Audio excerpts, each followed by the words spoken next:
अस्सलाम वालेकुम जी, मैं हूं नजीमुल हसन बाजवा। आपको हमारे फेसबुक पेज और यूट्यूब चैनल पर खुश आमदेद। नाज़रीन किराम, आपको ये बड़े अच्छे से मालूम है कि शहबाज शरीफ साहब की अगर गवर्नमेंट खड़ी है तो बैसाखियों के साथ साथ एक खास सपोर्ट की वजह से खड़ी है। अगर वो सपोर्ट खत्म हो जाए तो ये गवर्नमेंट जो है वो धड़ाम से नीचे गिर जाए, क्योंकि ना तो इसके पास अक्सरियत है, ना ये अवाम के वोटों से मुंतखब होकर आई है। ये साजबाज करके और सिंध हुकूमत में चलने वाले पैसे से गवर्नमेंट आई है और इस गवर्नमेंट को उस वहां एक खास जगह से सपोर्ट है और उस सपोर्ट की वजह से ये खड़ी है। लेकिन आज शहबाज शरीफ साहब ने जाने या अनजाने में वो गलती की है जिसकी वजह से वहां से सपोर्ट खत्म हो रही है, ये मैं आपको बता रहा हूं। और ऐसा नहीं है कि वो जो जिस जगह की मैं बात कर रहा हूं वो बड़ी अपनी मतलब शौक से सपोर्ट खत्म कर रहे हैं, मर्जी से सपोर्ट खत्म कर रहे हैं, बल्कि अवाम के प्रेशर के ऊपर। क्योंकि देखिए, कहीं भी जो है ना वो प्रेशर को जो है ना वो एक खास हद तक आप कंट्रोल कर सकते हैं, एक खास हद तक वो जो है वो फेस कर सकते हैं। तो आज मैं आपके सामने रखने वाला हूं कि किस तरह से सुर्ख झंडी दिखाई जा रही है, क्या इनसे गलती हुई है और मैं ये क्यों कह रहा हूं कि वहां से सपोर्ट जो है वो अब ज्यादा देर तक चल नहीं सकेगी, मजबूरन। अगेन, चाहते वो भी हैं कि गवर्नमेंट चले और चाहते वो भी हैं कि गवर्नमेंट तेज देर तक चले, लेकिन मजबूरन जो है ना वो ये सामना करना पड़ रहा है। इसके साथ साथ मैं आपको ये भी बता दूं, एक तो मैंने इसके बारे में आपको बताना है, दूसरा मैं आपको बता दूं कि दो लड़ाइयां शुरू हो चुकी हैं। एक शहबाज शरीफ साहब के घर में, यानी कि मरियम नवाज साहिबा और हमजा शहबाज शरीफ के दरमियान एक फड्डा शुरू हो चुका है और एक फड्डा जनाबे वाला इनके इत्तेहादियों के दरमियान शुरू हो चुका है। तो इन्होंने क्या गलती की, वो सपोर्ट क्यों खत्म हो रही है, वो बताने से पहले मैं जरा आपको इनके घर की लड़ाइयां बता दूं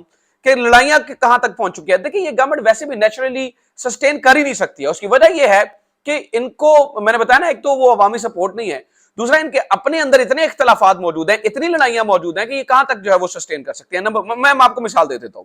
अब आज की खबर यह है कि मरियम नवाज साहिबा और हमजा शहबाज शरीफ के दरमियान जो एक लड़ाई वाली सूरत हाल है या फड्डे वाली सूरत हाल है, इख्तलाफ वाली सूरत हाल है, वो कायम है। उसकी दो वजूहात हैं। सबसे पहली वजह तो यह है कि एक जो नवाज शरीफ खानदान में एक सोच अभी भी है कि देखें, हम जो है ना वो कुर्बानियां देने वालों में से शामिल हैं, जबकि शहबाज शरीफ साहब प्राइम मिनिस्टर, हमजा शहबाज साहब जो है वो चीफ मिनिस्टर, और हम कहां पे मौजूद हैं। तो इस बात की कंपनसेशन मरियम नवाज साहिबा चाहती हैं।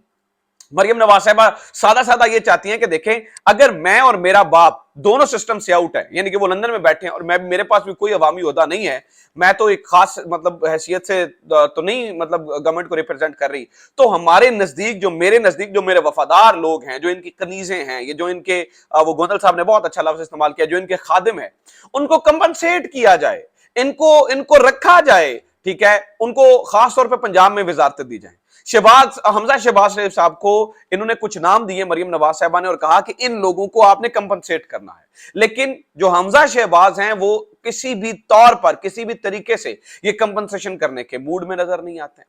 वो इस मूड में नजर नहीं आ रहे कि इनको कंपनसेट किया जाए। उसकी वजह वो ये समझते हैं कि नहीं, हमें अपने लोगों को जो है वो लेके आना चाहिए। जैसे कि अजमा बुखारी जैसी खातून जो कि बहुत करीब है मरियम नवाज साहिबा के, मेरे सामने की बात है कि 2 दफा जो है वो अभी तक वो नाराज हो चुकी हैं। एक दफा तो ये भी कह चुके हैं कि भाई हमने पता नहीं मतलब इतना अरसा गुजार दिया, ठीक गुजारा है कि गलत गुजारा है। अब उनका जो मसला या प्रॉब्लम है या फड्डा है, वो आपको पता है कि वो वजारत इत्तलात को लेकर और फिर तारड़ साहब वाली सिचुएशन एक यहां पर मौजूद है, ठीक है। तो अभी उनको जो है वो राजी की, इसीलिए एक डेडलॉक बरकरार है कि हमजा शहबाज जो हैं वो उनके बंदों को कॉम्पनसेट ही नहीं कर रहे, यहां पे फड्डा है। और इसके साथ आप देखें पीपल्स पार्टी के लोगों को कंपनसेट नहीं कर रहे हैं। हालांकि जरदारी साहब की हमजा शहबाज शरीफ साहब से तफसीलन मीटिंग हुई है और उन्होंने कहा कि जनाब हमारे बंदू को जो है वो आप देखिए, जो वो वजारतें मांग रहे हैं, खासतौर पर वो खजाना और हाउसिंग मांग रहे हैं, तो आप उनको दे दीजिए।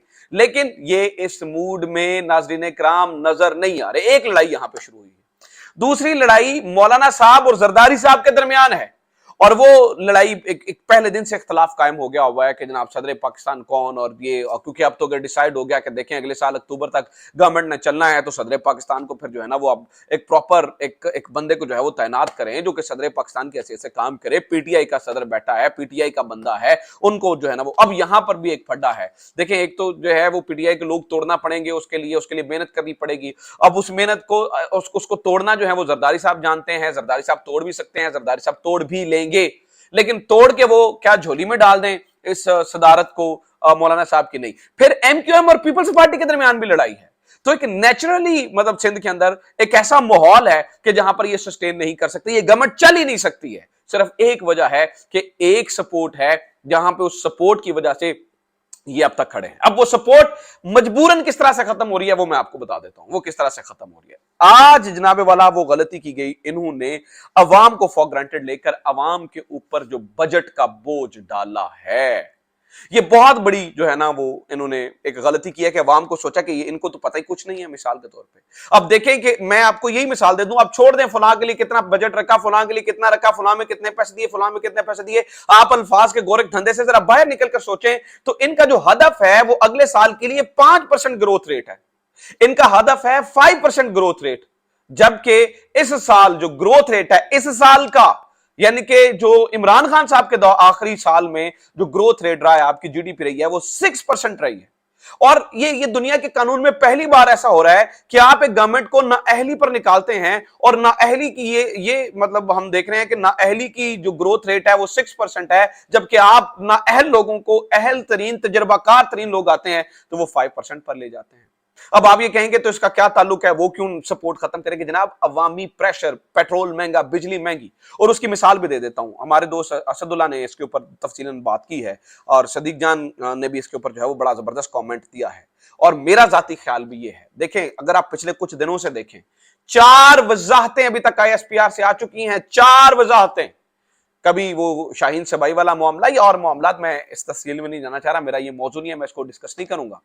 4 वजाहतें आ चुकी हैं, यानी कि एक प्रेशर है इदारे के ऊपर भी, और अवामी प्रेशर है, क्योंकि रंग बिरंगी बातें हो रही हैं। इनको कितना के साथ तक है, तो मजबूरन जब अवाम पे इतना प्रेशर डाला जा चुका और अवाम को मतलब इन्होंने भुरकस निकाल दिया खास तौर के ऊपर ये बजट के बाद, तो वो सपोर्ट वहां से वो वीक हो रही है और वो नहीं निकल सकती। देखिए ना, वो किस तरह से आप चला सकते हैं, निजाम किस तरह से चल सकता है। आप कितनी देर तक अंधाधुंध जो है वो आप एक सपोर्ट एक्सपेक्ट करते हैं?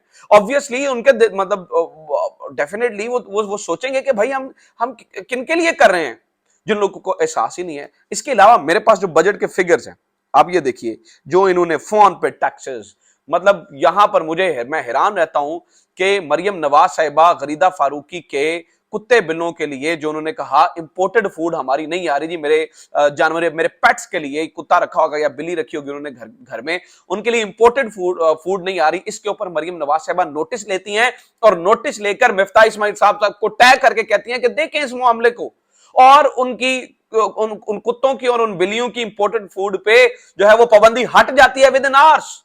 मिफ्ता साहब जो है वो उसको हटा देते हैं और उसके ऊपर शुक्रिया अदा होते हैं, और यहां पर गरीब का बच्चा जो है वो गर्मी में झुलस रहा है, उसका कोई जो है वो पुरसाने हाल नहीं है। आज मरियम नवाज साहिबा ने कहा, जब मैं एसी में बैठती हूं मुझे तकलीफ होती है कि वो बाहर जो बेचारे पंखों पे भी नहीं बैठ रहे, और वो कहते हैं ना वी कैन वी विल, हम कर रहे हैं, कर सकते हैं, हम कर रहे हैं, और हमने किया था, हम कर रहे हैं। जनाबे वाला 30 साल आपने इस मुल्क के ऊपर चलाया, और आज आप कहते हैं, आप जब यहां पर लोड शेडिंग के डंके हैं तो आप इमरान खान के 4 साल को जिम्मेदार ठहराते हैं। हालांकि इमरान खान के 4 सालों में लोड शेडिंग का एक बार मसला नहीं आया। पहली गर्मियां हमने गुजारी हैं जिनमें जो है ना वो पिछली और उससे पिछली गर्मियां जहां पर लोड शेडिंग नहीं होती थी, जहां पर इस तरह का मसला नहीं था, जहां पर यह प्रॉब्लम नहीं थी, और आप कहते हैं कि वी कैन वी विल, ठीक है, we did and we will, मतलब हमने किया था, मतलब इस तरह के स्लोगन्स आप चला रहे हैं। तो ये कितनी देर सस्टेन हो सकता है, कितनी देर जो है ना वो एक प्रेशर होल्ड किया जा सकता है? तो अल्टीमेटली जनाबे वाला उसकी तरफ जो है वो आपको देखना होगा, और मुझे ये लगता है कि उसकी तरफ फिर जो है ना वो चीजें चल भी रही हैं। तो ये एक तरह की जो है ना वो सिचुएशन यहाँ पर जो है वो बरकरार है, और बजट के फिगर्स जो हैं वो मेरे पास मौजूद हैं। जैसे कि देखें, इन्होंने महंगाई का हदफ 11.5 रखा है, मौशी तरक्की का हदफ 5% रखा है, ठीक है। हालांकि महंगाई का हदफ वो कहते हैं जनाब फिर भी 11.5 है। इमरान खान का हदफ जो है वो 7.5 था महंगाई का हदफ, इन्होंने कितना रखा? 11.5। मैं बस आपके सामने रख दूं। फिर जनाब ज़राई तरक्की हो, मैं सरकारी अहदाफ की बात कर रहा हूं, या तालीम हो या सेहत हो, तामीरात हो या खिदमात हो, हर चीज में जो हदफ है वो पिछले साल से कम रखा गया है। तो हुजूर किन्नु पूछिए, किसको कहेंगे? लिहाजा कितनी देर तक आपको जो है वो एक सपोर्ट मिलती रहेगी। सो ये सूरत हाल है। उम्मीद करता हूँ ये वीडियो आपको पसंद आई होगी। वीडियो को शेयर करें, चैनल सब्सक्राइब करें, अपना ख्याल रखें। खुदा हाफिज़। पाकिस्तान जिंदाबाद।